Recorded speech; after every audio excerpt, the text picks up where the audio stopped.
Welcome and thank you for joining us for today's bestride.com Facebook Live. And today we are going to answer the very important question: should you let your insurance company track your driving? My name is Eliana Raggio and I'll be your moderator today. And it's my pleasure to introduce you to the guy who's got all the answers. Bestride.com contributor Craig Fitzgerald began his automotive writing career in 1996 at autosite.com, one of the first online resources for car buyers. And over the years, he's written for the Boston Globe, Ford's, and Haggerty. And for 7 years, he was the editor of Hemmings Sports and Exotic Car. And today, he's the automotive editor at Drive Magazine. And Craig, thank you so much for being here with us today. We have a lot to cover. To cover. And thanks for having me. So passionate about this topic because why? Because I think I'm a great driver and I think the insurance companies should pay me to be their customer. And I'm sure a lot of people feel like that. Yeah. I mean, everybody loves paying for car insurance, right? I mean, it's you just write that check and it just makes you so happy. There's so many great things that come out of it. We're looking to try to save people money. However, we also want people to be aware of kind of how to do that. Yeah. Insurance is one of those things. You hate writing the check for it. You know, you need it, but man, when you do need it, you're glad you have it. So this is very, very interesting. And I asked you to be here today because you had written a very eye-opening blog about this very topic for bestride.com. And drivers need to hear this because we all have to get insurance. So first, let's just start off with the basics. We're here to talk about usage-based insurance and if it's a good idea for you, the average driver out there and listener today. So let's just start right off the bat. Craig, define for people what usage-based insurance is. Sure. So usage-based insurance is, the way insurance used to work is you'd write your check.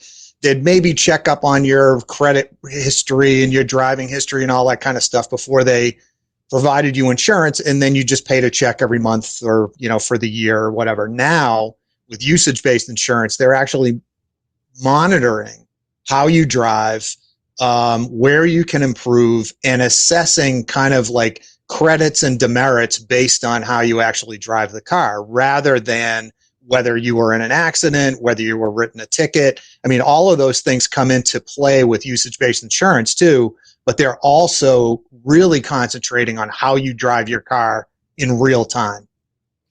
Interesting. Okay, so they measure a lot of things, but how do they measure it? I mean, it makes sense. So Right. if you're, obviously, we've all been judged by how many driving points we have. Do we have tickets? Okay, that's kind of public record stuff. But usage-based insurance goes a little bit further than that. They actually track whether you're a good driver or not. So how do they monitor that? Let's talk about how they do that. So what do they do? Progressive really was the first company that developed, it's called the dongle, and it's a little device that plugs into there's an, underneath the dashboard, there's what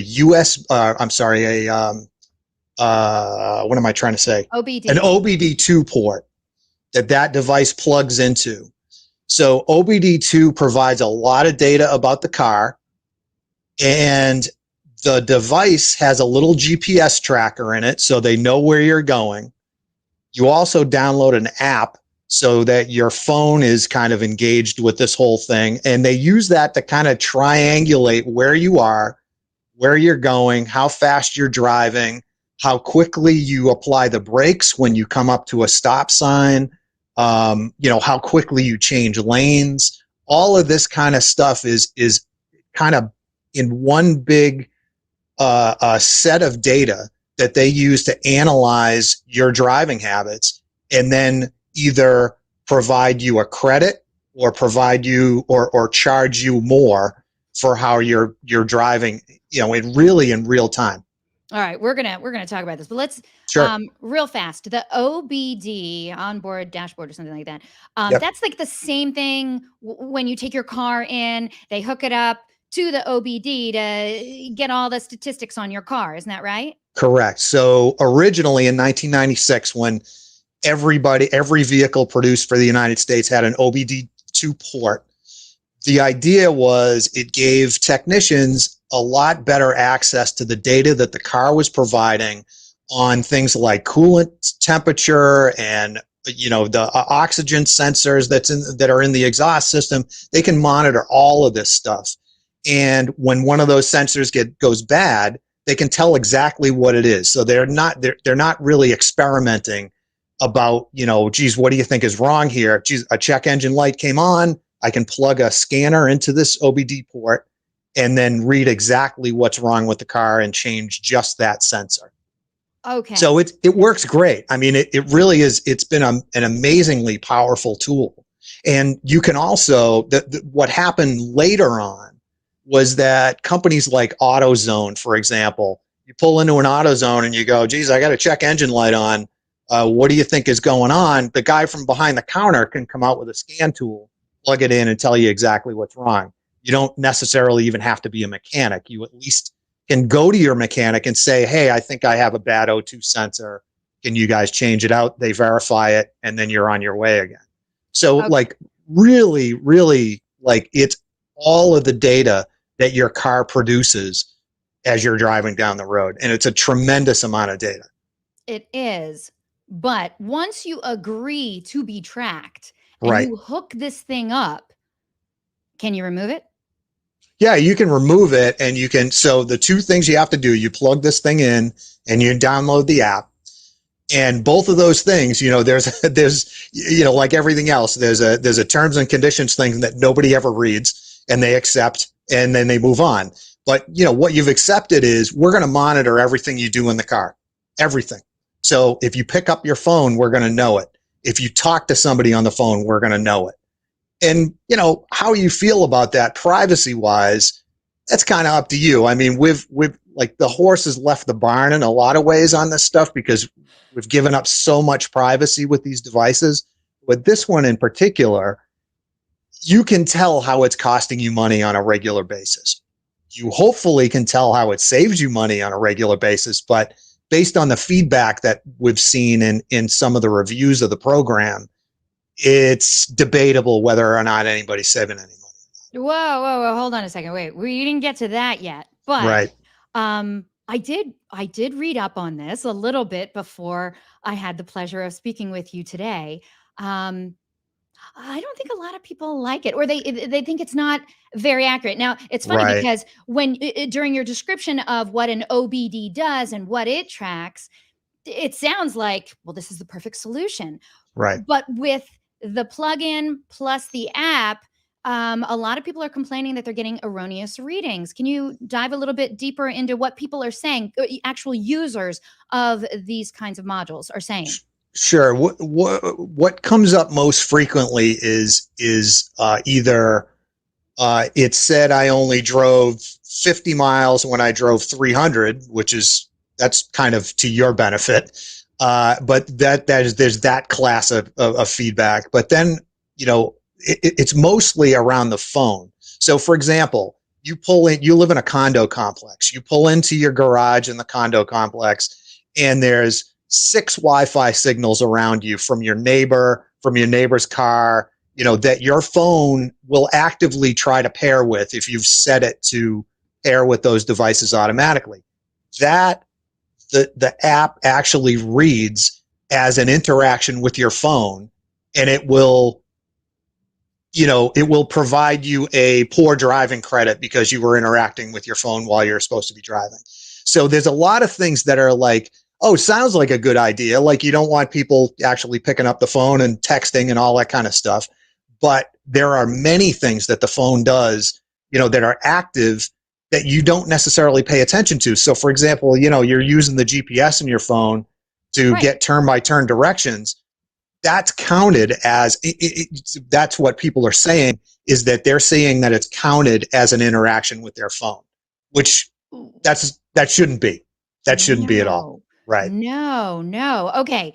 All right. So now we've dove a little bit deeper into what it is and how they track it. But really, the plugin monitors, well, it monitors quite a lot, it seems. But what is actually going to save you money? What are the insurance companies actually looking for that's going to save or earn a safe driver a lower insurance rate? I mean, let's talk about what it will. I mean, what do they base insurance rates on anyway?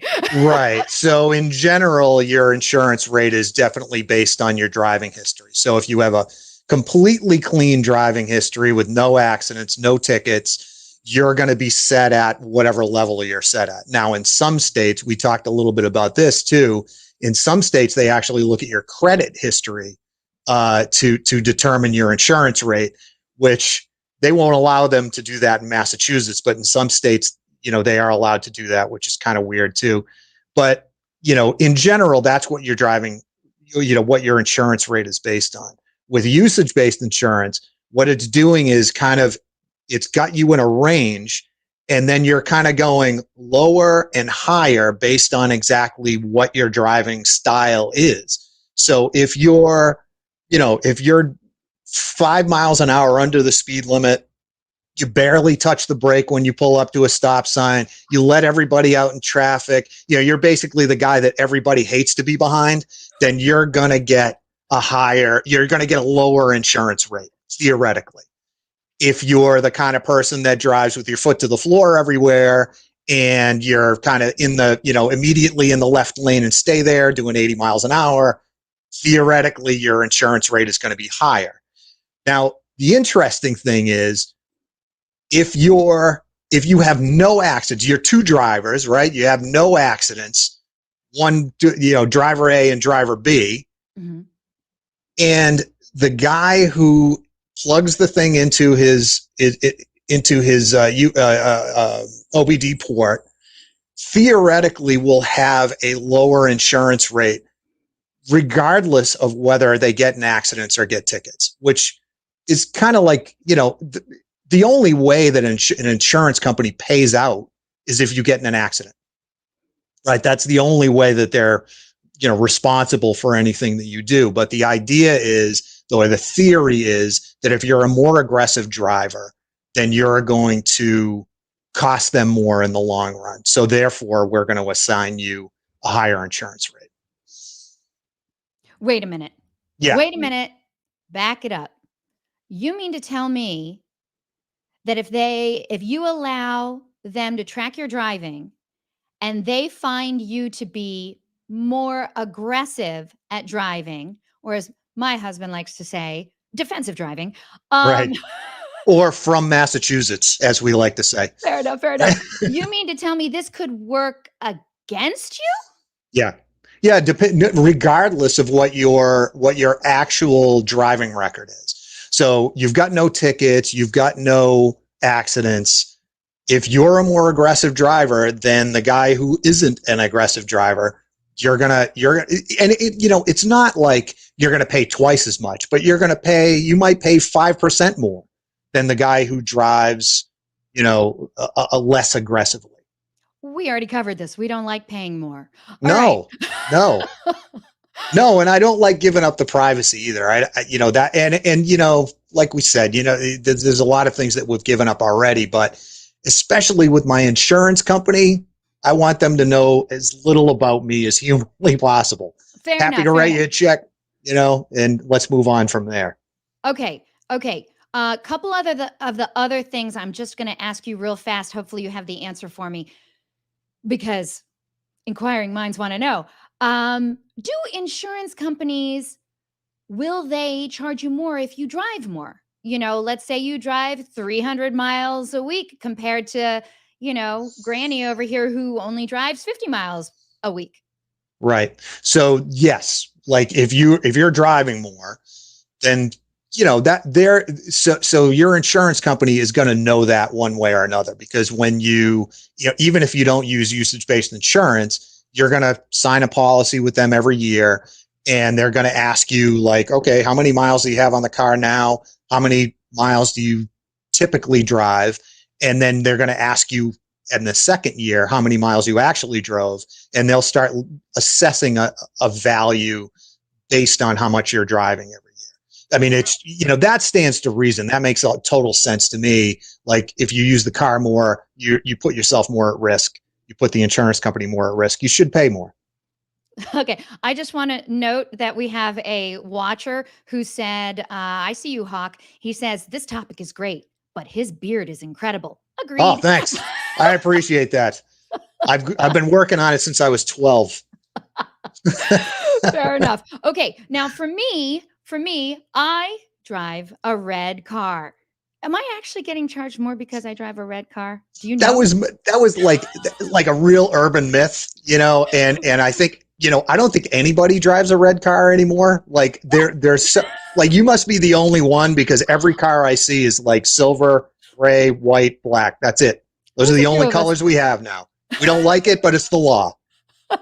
There's still a few of us out there. Yeah, Okay. I know. Okay. All right. So let's get to some nitty gritty. So, Craig, I Yes. do not like it when my husband critiques my driving. So, why would I, or anyone for that matter, agree to have their driving to be monitored? I mean, can it really save you this much money? How much money are we talking about?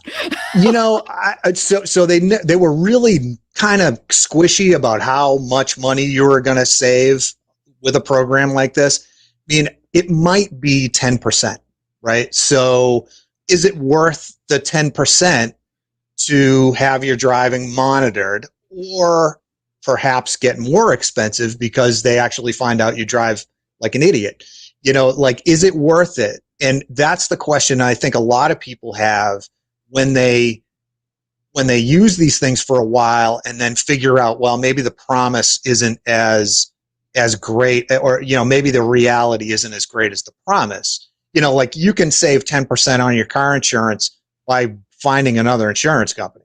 You can save 10% on your car insurance by being a member of your alumni association. So there's a lot of things that'll save you money that don't ask you to have yourself monitored every time you're in the car. Just doesn't seem like a thing that I'd want to do. Now that's fair. As a matter of fact, one of our listeners, Josh, wrote in.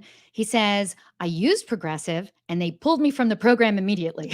See, a lot of so that's the thing. A lot of people I've heard about and talked to say they were pulled from the program immediately, almost based on kind of like, if you're driving into Boston every day, you're probably not going to qualify for this program. I mean, it's not like it's unsafe, but it's a lot of traffic. It's, like heavy stop and go. So, maybe it's not the program for you to begin with. Okay. Well, just so you know, he goes on to say, I moved over to Geico, have maintained an excellent rating, and it saves us almost $150 a month. Wow. He That's loves great. it so far. And he's wondering, of course, how much of his data is out there. So thank you so much for the comment. Brandon kind of said the same thing. He said he was with Progressive and they were like, yeah, you're not going to save anything with this thing. Yeah, right. Nice job, Brandon. Okay, wait. Okay, so now that you've agreed, now they're tracking you, they're tracking your driving habits. So, what are the kinds of things that would be a red flag to the insurance company and not get you a lower rate? Obviously, speeding. And we talked a little bit about aggressive driving, which we could debate for hours on what is really aggressive. But talk to me a little bit about some of the things that maybe people might not know would be a red flag. Literally being in the left-hand lane. Like, it seems amazing to me that in 2021 you have to explain to people that the middle lane is the travel lane and the left lane is for passing only, like in almost every state. But people pull over to the left lane, they get there, and then they just fly and they never leave it until they need to leave the highway.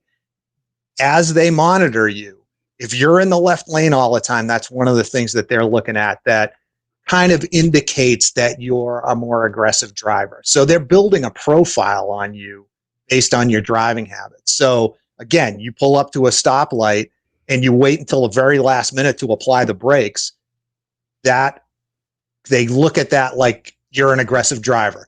The light turns green, you put your foot right to the floor, to pull away from a stoplight, you're an aggressive driver. Those are the kind of things that are going to signal to them, hey, you know what, you're either going to pay more or this program isn't right for you.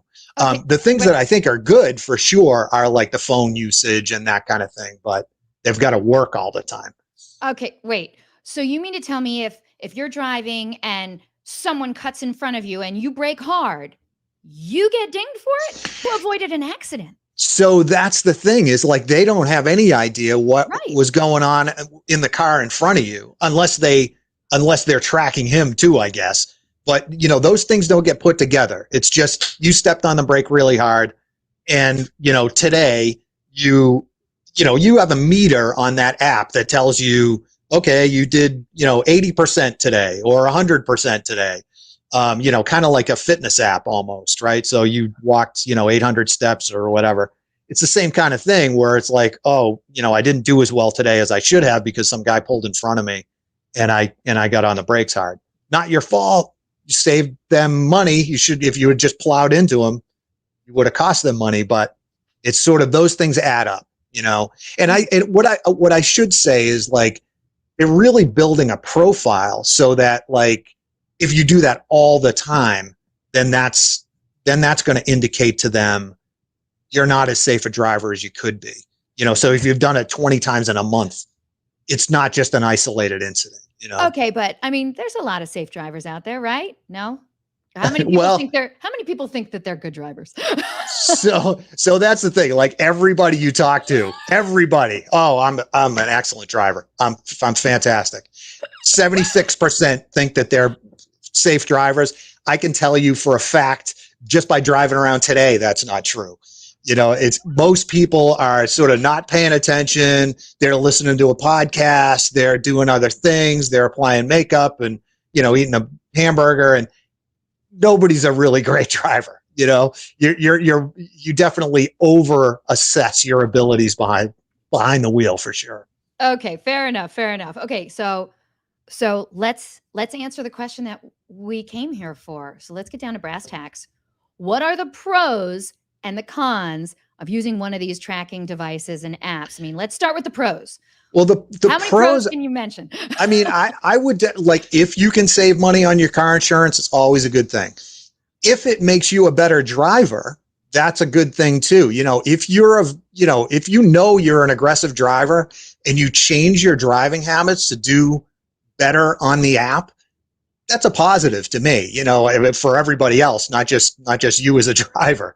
If you're much more aware of how you drive and you try to change your habits to make yourself a better driver, that's a pro to me, for sure. All right. All right. Saving money. That's a big motivator for a lot of people. All right. Yep. So now let's talk about some of the cons and weigh whether it's worth it to save some money. Let's talk about some cons. You already mentioned privacy concerns. Yes? Exactly. Yeah. So there's privacy concerns that are kind of reality based and privacy concerns that are conspiracy based. So like, oh, they're going to hack into your car and take control of the steering wheel, and like that's pretty much not going to happen. Okay. But the privacy concerns about how much data you want to provide to your insurance company, like, and what are they going to do with that? What are they, are they just using it to monitor your rate, or are they selling that data to somebody else? Like those, like I haven't read the terms and conditions. They may well be selling that data to anybody, who wants to know about it. Now it's ostensibly supposed to be anonymous, but as well as I do that's not necessarily the case, that it's purely anonymous. I mean, anybody who has a bank account and an ATM card knows that, privacy is an issue when you let big companies kind of get a hold of big sets of data. And they also track where you go. I mean, we've all heard about our phones tracking our locations, but this obviously it tracks where you go because it needs to know what road you're on, how fast you're supposed to be going, how fast you actually are going, and how you're driving on that road. So yeah, and am I concerned about people knowing about where I go? I'm not, but if I was a criminal, I might not want to have anybody knowing where I went. The less data I can provide, the better, I guess. But I don't necessarily have to worry about it. But it's a privacy concern for sure. Okay, all right, fair enough. Okay, so Is there an insurance provider that you like, that you would recommend? Have you tried one of these before? Have you ever done this usage-based insurance? Would you I, recommend it? I have not. And partly because most of what I drive is like antique junk that's before 1996 and doesn't have an OBD port. So I'm not able to use the program. But I think Progressive and Geico, they've done a really good job at, in general, driving down the cost of insurance nationwide. They do it in a lot of different ways, which isn't, like they're forcing body shops to use parts of like kind and quality rather than OEM parts, which I'm not overly thrilled with, but it's a way to not spend that money all the time. I also think if you're price-based insurance shopper and you're in the military, USAA, like you can't do better than that. They will blow everybody out of the water. They're a good insurance company, and even if you have like one of your parents was in the military, you can sign up through them too. So they're really good. They're a great insurance company. I Um, agree. Yeah. yeah, yeah, I mean, I like what they're trying to do with usage-based insurance. They're trying to yeah. save us money, and I think, correct me if I'm wrong, but didn't this kind of start really gaining speed during coronavirus because we were all stuck at home and people weren't driving as much? I mean, then it became, oh, this is a really great way for you to save money. You drive less, Right, you save right. So money, correct? they've been at it for a while. I mean, they've had these devices for at least a decade now. And the interesting thing was that during coronavirus, I got a check because I wasn't driving. Like my insurance company just issued everybody a check, That was and nice. we're like, look, everybody's driving, significantly less than they have been. We're just going to, as a blanket policy, we're going to issue a rebate, which was, I did not expect that. I didn't ask for it. I thought that was a pretty decent pretty decent benefit for me. And I was happy to get the check and stay with them as an insurance provider, I love that. rather than Yeah. shopping around. Yeah, I didn't get a check back. No, Okay. that's a bummer. Uh, Maybe find a different insurance company. I know, right? Okay. So, as a recommendation though, can you think of anyone who this will directly benefit if they choose to go with a usage based? And we already kind of figured out, okay, well, it's not, if you're an aggressive driver, not for you. But is insurance based, usage based insurance, it's not right for everyone. But who Right. is it right for? Who's a I mean, perfect candidate? I definitely think it's right for people that have very predictable commutes, not a long distance. So, for example, you're within 10 miles of where you work. You're driving basically through your town. You're driving at low speeds. You're not on the highway a lot. You're not driving through dangerous intersections. Who knows? Like, there's a lot of things that come up in this algorithm to figure out how they're going to try to save you money.